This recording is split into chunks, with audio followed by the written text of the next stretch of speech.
I think we'll go ahead and get started with your smartphone photo safety net.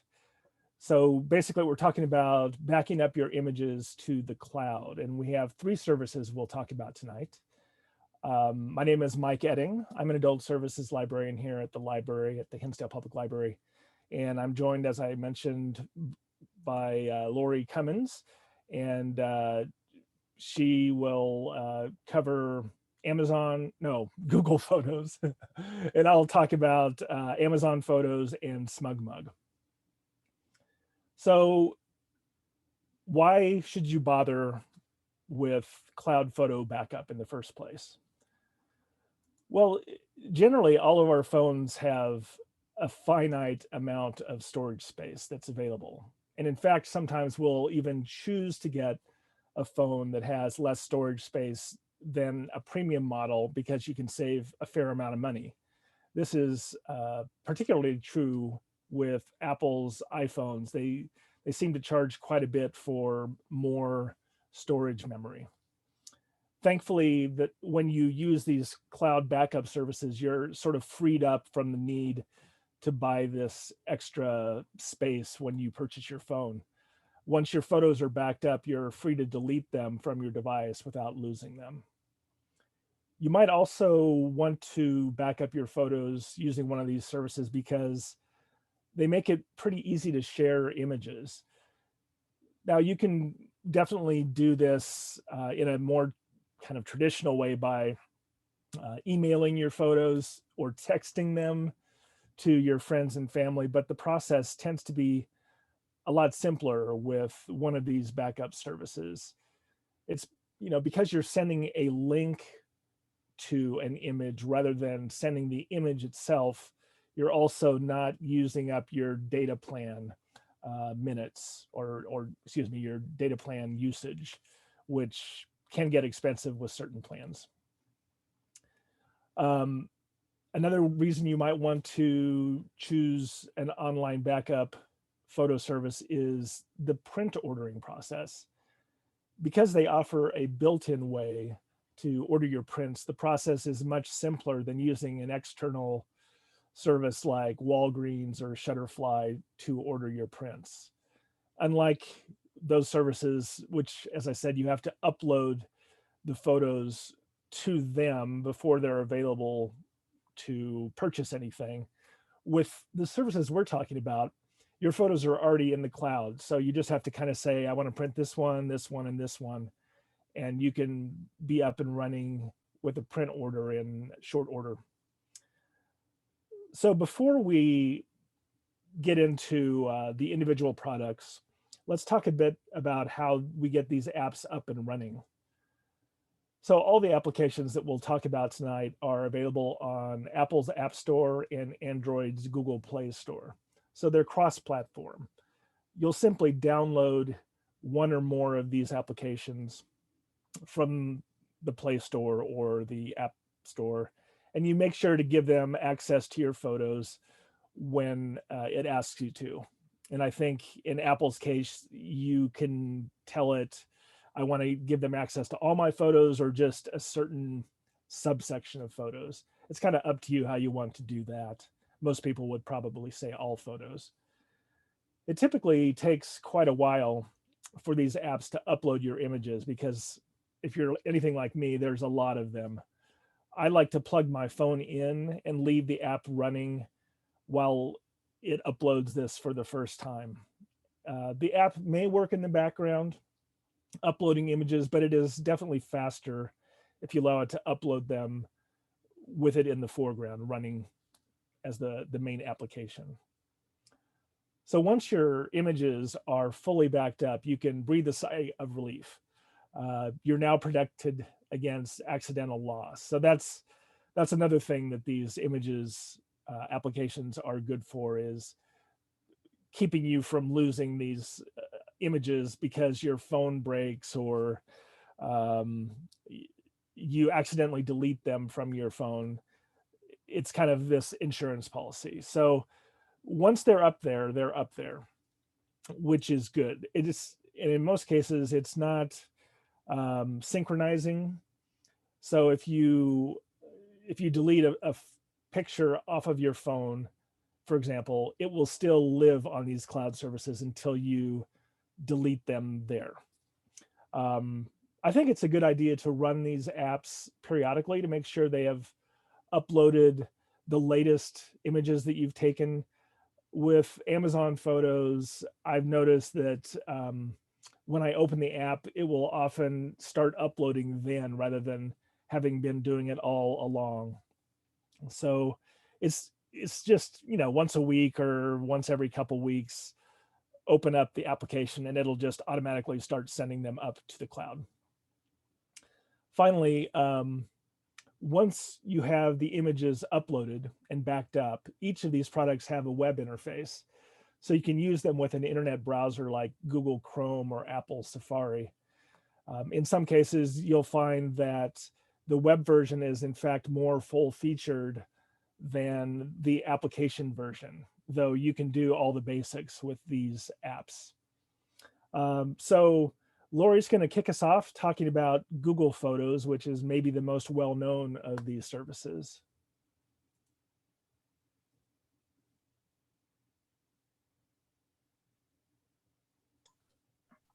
Alrighty, yes. So I'm going to start out by talking about Google Photos, as Mike said. Google is probably the most popular common one. So let me just give a quick disclaimer that Google is going to be changing their terms of service a little bit starting on June 1st. So everything that I'm going to talk about is going to be as of June 1st, because really, that's in like 20 days. So pretty much everything you want to know is going to be about going forward once Google does their changes. An important thing to note too with Google Photos is, like everything with Google, if you want to use it, you must have an account with Google. So if you don't have a Gmail account already, if you want to use Google Photos, you need to create a Google account. So that's just an important thing to note off the bat.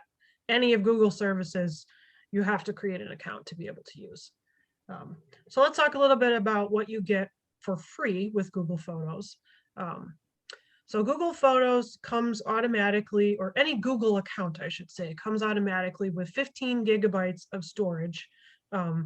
This storage is shared across Google Drive, your Gmail account if you have one, and then what's called original quality photos and videos. So that means that all of your emails and email attachments, any documents and files that you have stored in Google Drive, and all of your photos and videos all count towards this 15 gigabytes of free storage. Original quality photos and videos, what that means is that they're in whatever resolution and size that you took them in. Google also has a high quality version, and that will automatically take very large images or very large videos and resize them to be within a certain amount of megapixels and a certain size for videos. But so what they're saying is that the storage that's free includes original quality, whatever resolution they're in, photos and videos.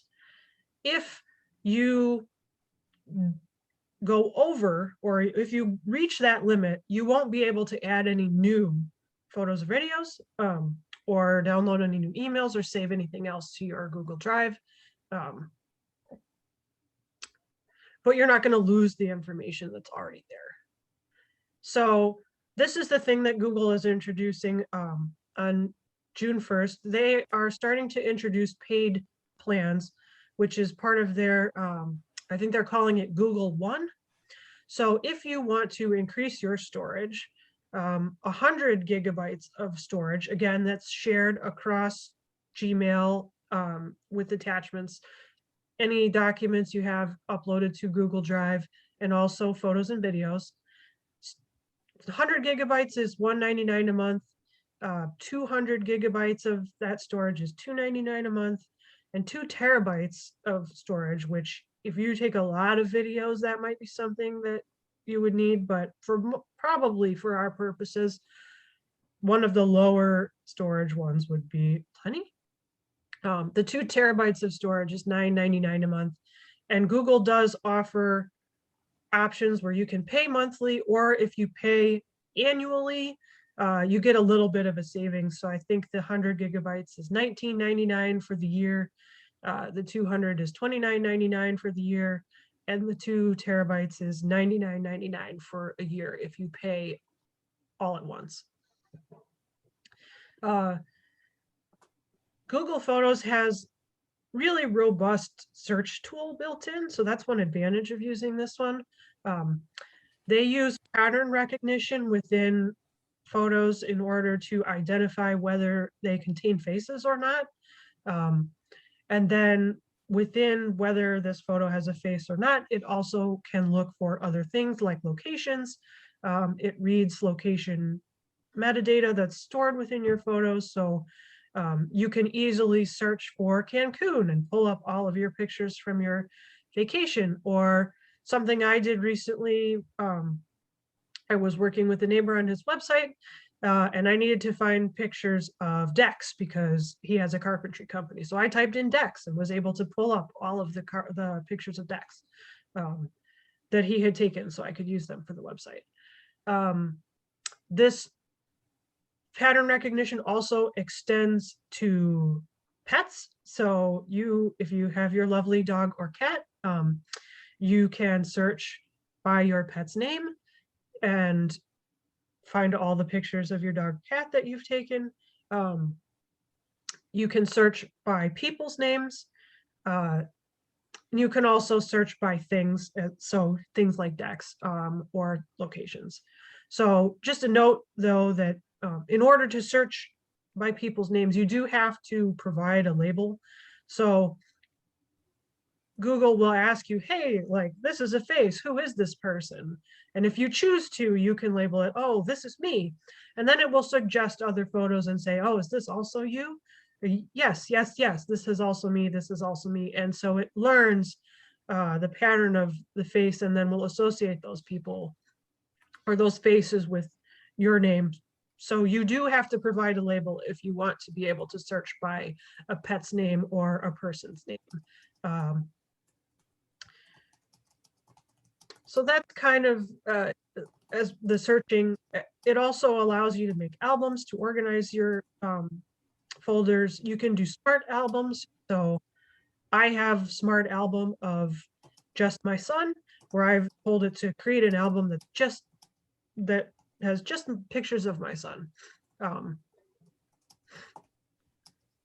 Privacy with Google is really a complicated thing. They have privacy document is pages and pages and pages long, but the basics here is that Google doesn't share your content with third-party services without permission. And also, if you are a little bit leery about Google using face recognition or any kind of pattern recognition in your photos, you are able to disable that.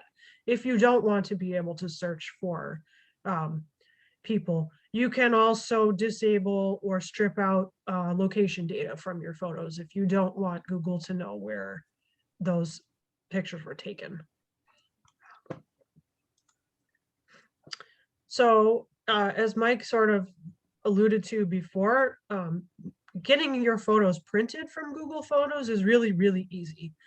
You can, I believe, both in the app, but certainly online, open a photo, and within the little menu on the side, there's a thing that says order prints. Basic prints can be pretty cheap. So they're available in 4x6, 5x7, or 8x10 kind of sizes. They start at 25 cents per print. And the cost is really going to depend on the size and the printing location, and then of course how many you get. So when you order basic prints through Google, you have the option to pick them up at a local Walgreens, a local CVS, or a local Walmart.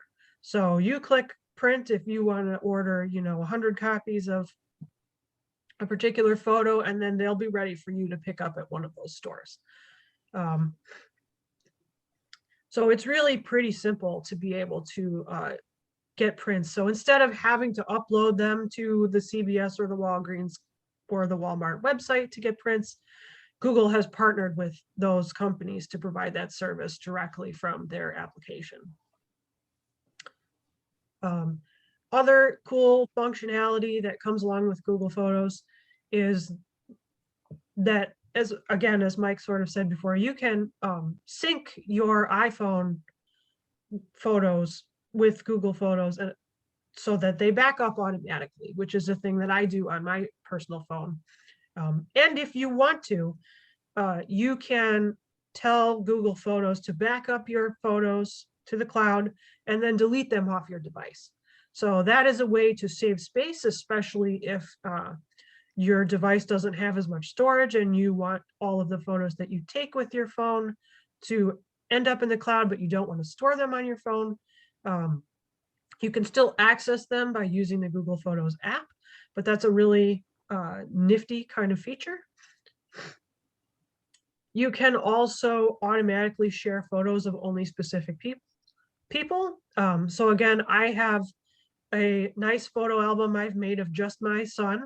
That is a smart album. It says anytime I upload a picture that has my son's face in it, it goes in this album. And I'm automatically sharing that with, say, both of my parents and both of my husband's parents. So they have access to all the nice photos that we take of their grandchild. So those are a couple of cool additional functionality things. It's easy to, it's really easy to search. It's really easy to share. It's really easy to get prints. There's a few caveats here that go with Google Photos. The first one is, as I mentioned before, that storage space is shared across your Google account. So whatever amount of storage you're purchasing, it's not just for photos and videos. It's also going to be email attachments, and it's going to include documents that you may have stored in Google Drive. So that's just something to keep in mind if you're getting up near your limit. And you're not sure why, because you're thinking, I don't have that many photos. Well, it also includes those other things. So that's just something to be mindful of, and might influence your decision about whether or not you want to purchase additional storage from Google.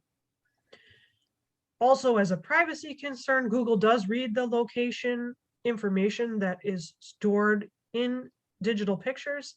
And if you want to disable that, you do have to find it within their settings.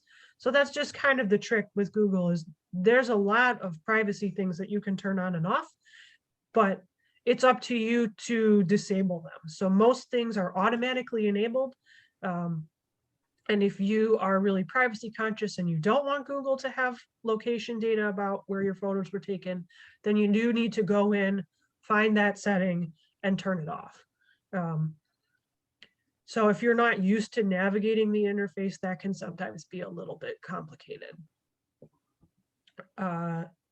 So the final thing I'm going to talk about here is that in addition to basic prints, Google does offer the ability to do some fancier types of photo printing directly from your Google Photos account. They will do canvas prints, which are those like squares with the wrapped canvas. So they're not framed, but you can just hang them directly. They offer 8" by 8" square, 11 by 14" which is fairly sizable, and a 16 by 20" option, which is pretty sizable. And the pricing isn't too bad. It starts at about $20 plus the cost of shipping. And the larger ones are about $45 plus the cost of shipping. They also offer the ability to print photo books. So these are not going to be hardcover photo books. If you want something like that, then you need to find a more dedicated service to print that, like a Shutterfly type of place. But if you want a soft cover photo book, a 7" book, which is, you know, a decent kind of size, starts at $9.99. You get 20 pages, and then they charge you 35 cents per extra page if you want to go over 20 pages. They also have a 9-inch option, which is $20. That gives you 20 pages, and they charge you 65 cents for each extra page if you want to go over the 20 pages that are included. So that's kind of the overview of Google Photos. I'm just going to give you a look at what the interface looks like if you're on the computer. So Mike has so nicely provided this screenshot for me. So you can see that we have all of your photos. It groups them by date. If you wanted to search for something, there's a search bar up here, so we could search, you know, for pictures of food or hamburgers, and we would probably find some of those. You can see you have albums along the side. The sharing section is really easy. There's also the print store is really obvious. You can get to all of those things from within an individual photo as well. Your settings are, you know, sort of hidden up here with the rest of your Google stuff, but you can see it really does provide you a nice organized layout. It's very easy to search. You can mark photos as favorites, and you can easily find them in sort of that default favorites library. You can create tons and tons of albums, and those are easy to find and organize everything. And of course, it's all in the cloud, so you are protected against losing photos off your phone if it's damaged or you get a new phone for some reason. So are there any questions so far about any of the stuff I talked about? If not, I'm going to turn it back over to Mike, and he's going to talk to us about Amazon Photos now. Thanks, Lori. Just give me one moment here.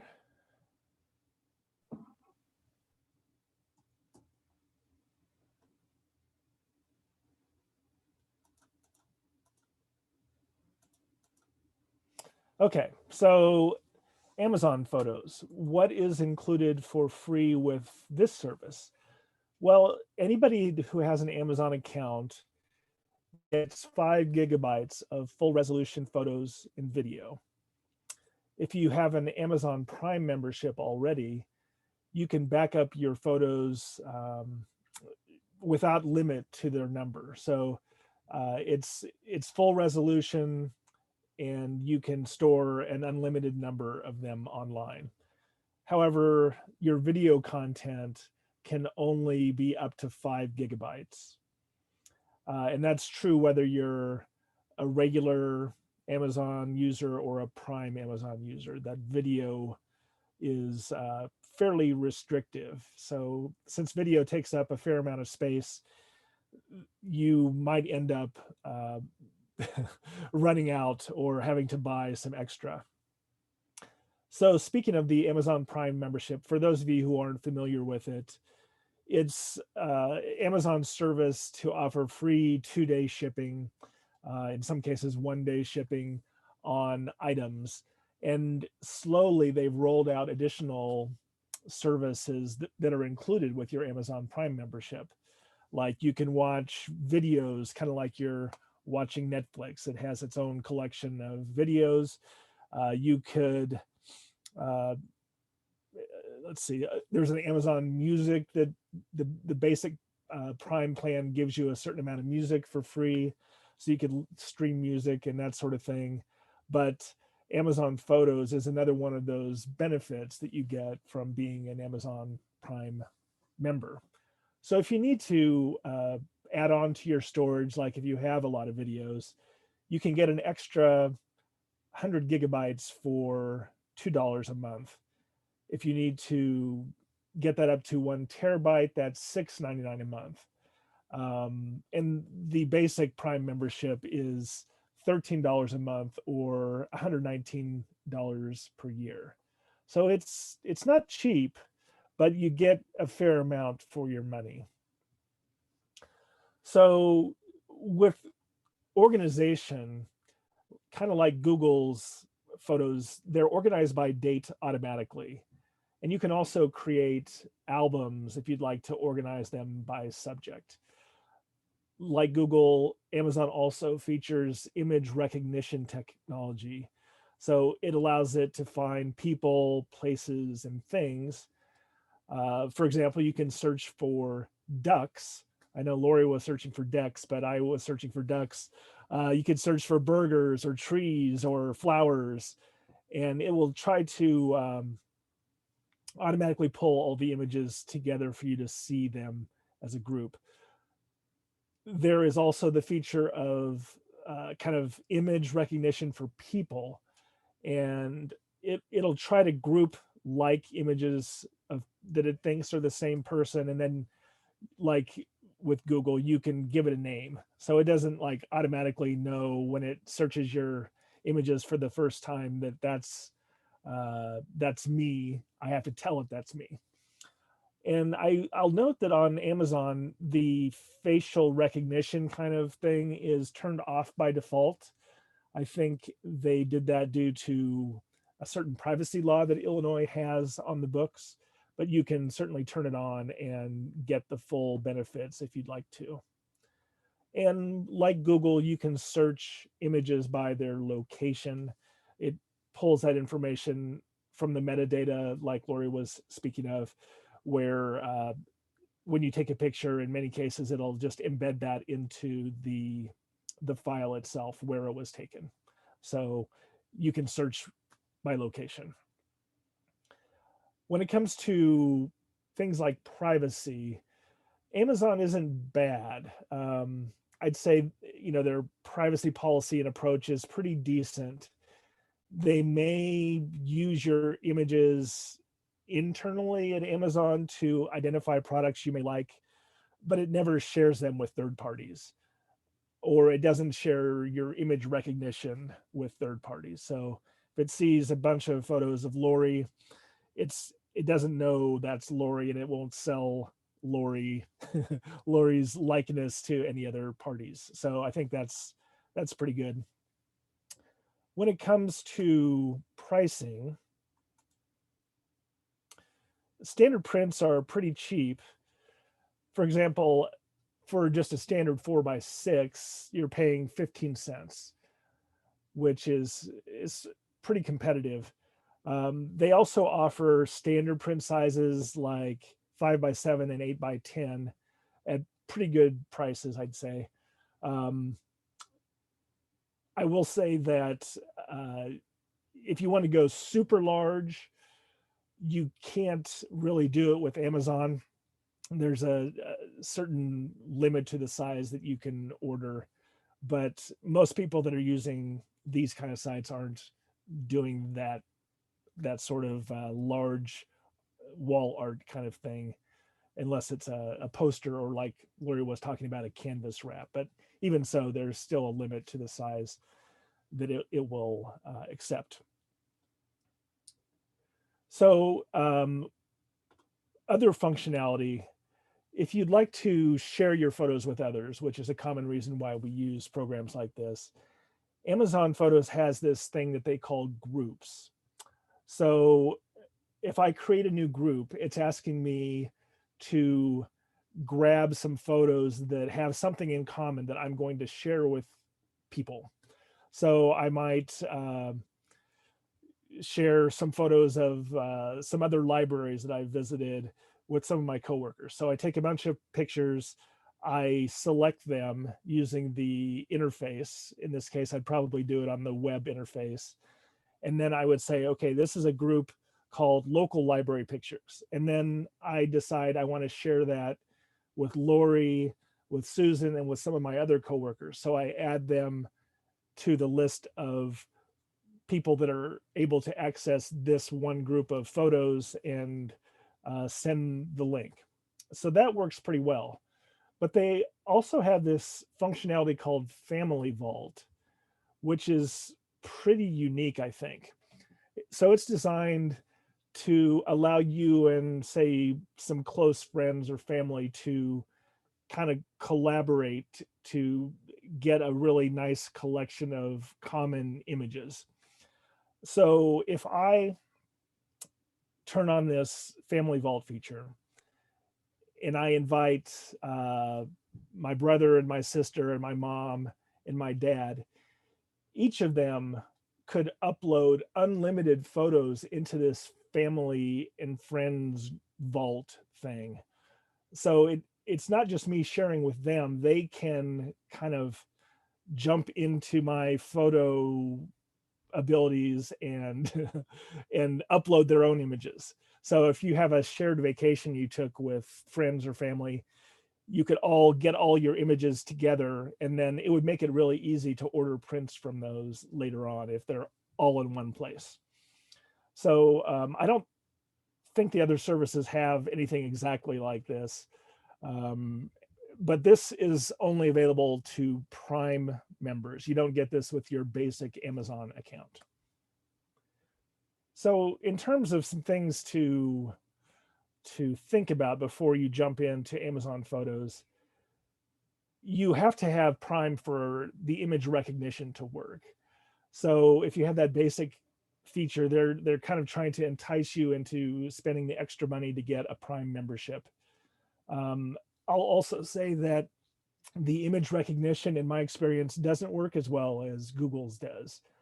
I've I've typed some searches into my Amazon photos and it just doesn't find any images that I know have those characteristics. But with Google, I really haven't run into that much. So I think if you like the idea of image recognition, Google's a better way to go. And as I've mentioned before, the video storage space is kind of limited unless you pay extra for storage. So 5 gigabytes won't get you that far. I will mention that Amazon Photos does have a variety of other photo products. Lori was talking about the photo books that they have at Google, and they have that functionality with Amazon Photos as well. They only have one size though, and it's 8 by 8. They charge 17.49 for sort of their standard version, which is a hardcover actually. Um, and they charge 22.49 for a premium version, which has thicker paper and it lays flat, so it's a little bit nicer. And each additional page, you have to order them in groups of two, so two for $1, which seems to be kind of in that same ballpark that Amazon's photo books are. You know, they also offer mugs, calendars, Christmas ornaments, wall art, all the kind of things that you might expect to see from a service, a photo printing service. So you're not just limited to the standard prints. So are there any questions about Amazon before we move on to our next contender? Okay. So the next product I'd like to talk about. Oh, you know, let's just talk briefly for the about the interface. I forgot about this.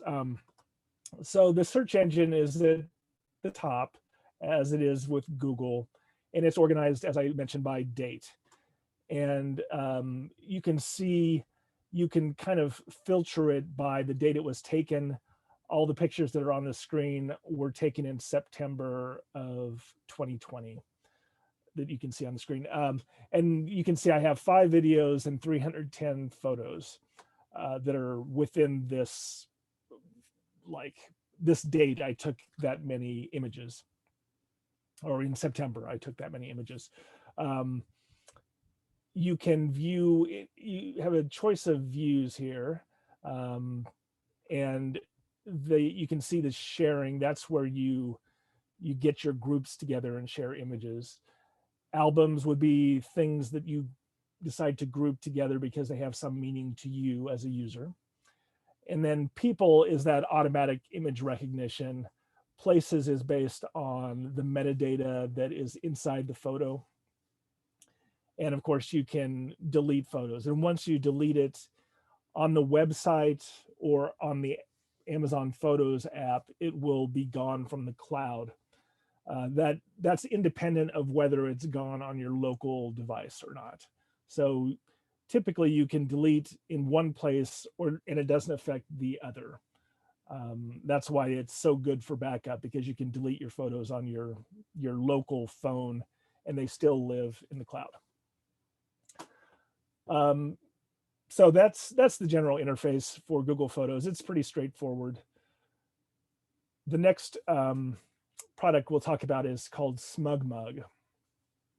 And SmugMug is something I hadn't even heard of really until several months ago, when I started using it to store images that I've taken for my own, that I wanted to share with friends in the world. So I have a SmugMug website basically, and SmugMug, I didn't know at the time, offers phone backup automatically.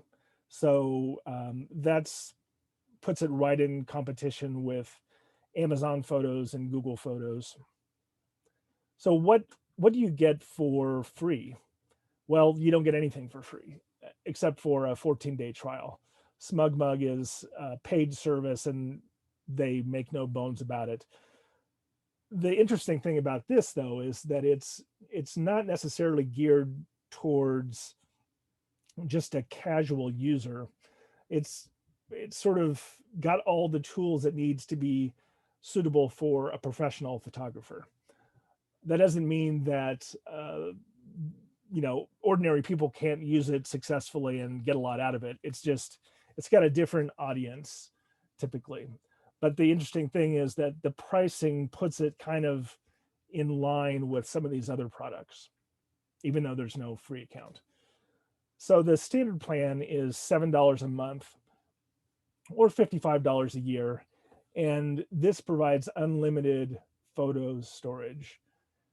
And compared to like Amazon's Prime service, it's a bargain if you only want to use Prime for photos, but it obviously doesn't come with those other ancillary benefits.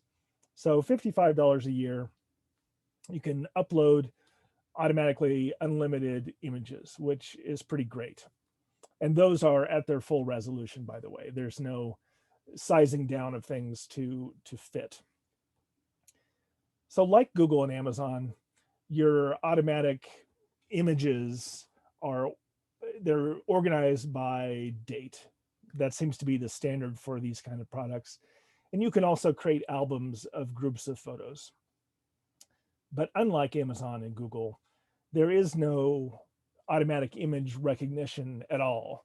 So if I go in and I try to search for ducks, unless I've put captions or keywords for ducks into my photos, it's not going to find them. So that's the big downside, I think, of this service as compared to the other two, is it doesn't have that automatic image recognition. It can't tell one person from another unless you literally take the time to type in, "This is Lori Cummins," and then subsequent searches will find it. But if you're interested in privacy, I'd say that SmugMug is probably the best of the bunch. It's marketed towards professional photographers who are very serious about rights to own images and that sort of thing. So if they trust it with their images, it seems reasonable that we can trust it as well. You can mark galleries as private, so nobody can see them but you. It gives very granular control over when you're sharing images, who gets to see them and that sort of thing. As I mentioned before, the interface is powerful, but it's not really as easy to use as Amazon or Google's. And the photo books, which you can order, are much, much, much more expensive than Amazon or Google. I think they start at like $100, but keep in mind, these are designed for the needs of professional photographers, so they're super high quality. If you're looking for like a keepsake kind of photo album, this would be a good sort of option for you. Now, in terms of just regular prints, They're competitive, but not the cheapest, certainly. 23 cents for a 4x6, but they have many, many, many other sizes available, up to 30 by 40. And they have a variety of finishes that are available, not just matte and glossy and maybe luster, but they also offer a metallic print, which is really eye-catching and kind of reflects the light, and the colors really pop. So if you have certain kind of images that would benefit from that treatment, like fall foliage pictures, would really pop with a metallic print that you can get through SmugMug. There's some other functionality, like if you want to show your photos to the general public, not just certain friends, you want to open it up for everybody to see. You have multiple options to choose from when it comes to your galleries. So that's kind of nice. Some customization you don't really get with Amazon or Google. And your backed up images that you're sending from your phone are private by default.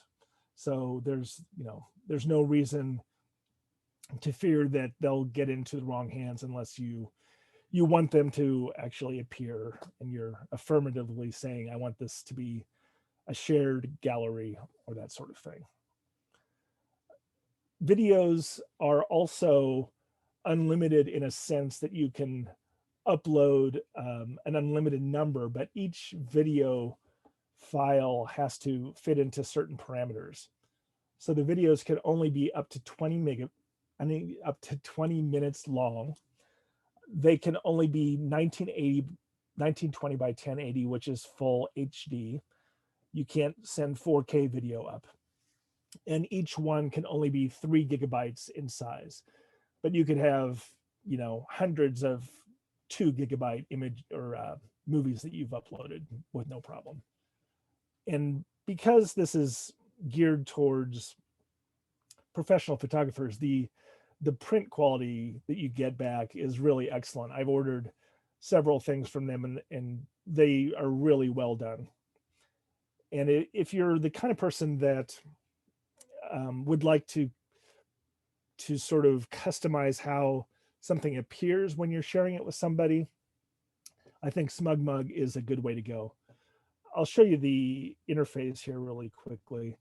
So you can see these are images that I took in October of 2017 in Chicago.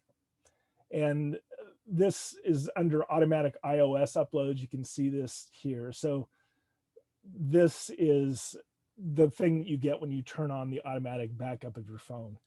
But I have other albums, still life, nature, and cityscapes, that I've sort of created outside of that, and I've moved photos into them. So you could create an album, call it, it's about a trip you took to Madrid, and you could drag photos from this sort of chronological basis into a specific album, and it would appear there, and then everybody in the world, if you want to, could see it.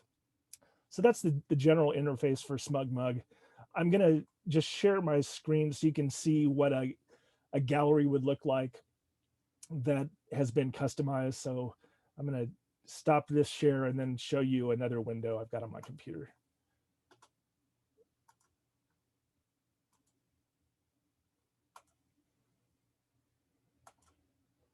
Okay, so this is a gallery that I moved some photos into, and you can see that it's presented in a very attractive way. And this is just one of the options available.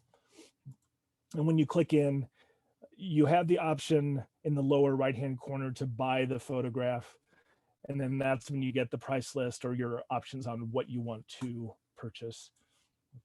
But that just gives you a general idea of how galleries might look if you create them. It's very attractive. So that is SmugMug. And I guess at this point, I'd open it up for questions for either Lori or myself regarding any of these 3 services that we discussed.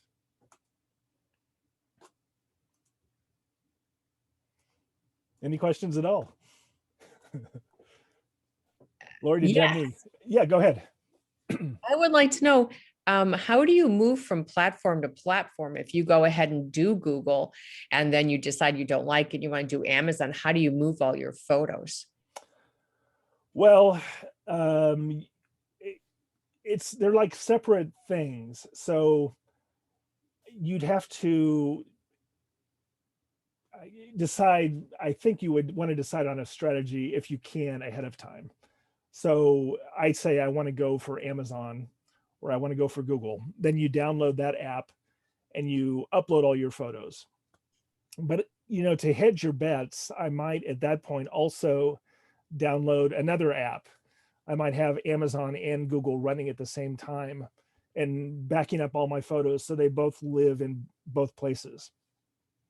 The problem is when you and Lori, jump in here if you feel like it. But if you delete the photos on your device and they only live in the cloud at that point, then you're not necessarily stuck, but it's not the greatest position to be in. Like I decided to that I wanted to make a change. So I wanted to get all my Google photos down and save them locally. So I went through this process just this week, and I had to like request a download, and then a day later, I think they sent me a link that had 20 different buttons I had to press, and each one was like 2 gigabytes of photos in size. So they split up the archive into 20 different pieces. This is a lot download. It's kind of a hassle. So I would say try a couple at the same time, see which one feels better to you and might meet your needs. And then, I mean, you could keep the other one, but don't start deleting photos on your phone until you're pretty sure which one you're going to stick with. And Lord, also maybe try to do like a small subset of your photos first. So pick one album to do in multiple places and see which one you like better. Yeah. And then, because that's much easier to manage if you have to upload it again. Or if you decide you don't like a service and you want to take your photos out of there, then you don't have thousands and thousands and thousands to do. Yeah, that's a great idea to try it out with a smaller batch. We do also have a question from Chip. Said, Mike and Lori, which photo app do you use the most and why? Lori, you want to take this first? So I take tons and tons of photos with my phone, and primarily I use my the integrated photos on my iPhone, but for one of these backup apps, I use Google Photos because it's very simple to automatically back up all of my photos. And also I already have a Gmail account and everyone in my family has Gmail accounts. So for us, it is very, very easy to share photos. As I said, I take tons of pictures of my son and I have them automatically sharing with a whole group of my family so that they can stay up to date. So Google Photos is the one that I choose to use primarily to back up my photos. And for me, I have been a big Google Photos fan because of that. The way the search engine works is so effective, and it seems like a pretty reliable service. But this change on June 1st of no more unlimited photos, which they used to offer, that makes me not so excited about Google Photos. So I probably, if I already had an Amazon Prime account, I would choose that next because I think it's a little easier to use than SmugMug. But I'm already paying for SmugMug, so I might as well use its full functionality and have it back up my phone as well as the other pictures I upload to it. So for me, Amazon Photos probably. To be clear too, the 15 gigabytes of storage that you get with Google is not an insignificant amount of storage. I mean, I have tens of thousands of photos on my phone, and use Google for email, and send lots of things with attachments, and I'm not close to my limit. So it is, don't think that just because they offer these higher amount Mhm. plans that 15 gigabytes of storage for photos is not, necessarily going to cut it for your average, cell phone photo taker. Yep. You can still get pretty good storage and backup options for free with Google, even with the change. Good questions, guys. Any others?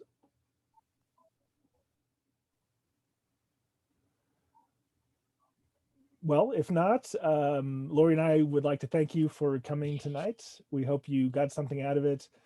We will post the video within the week, Lori says, and I think we'll also be sending out a copy of the slides as a PDF. So in case you missed something, you can look at it on a paper copy or on your screen. So thanks a lot for coming and have a great night.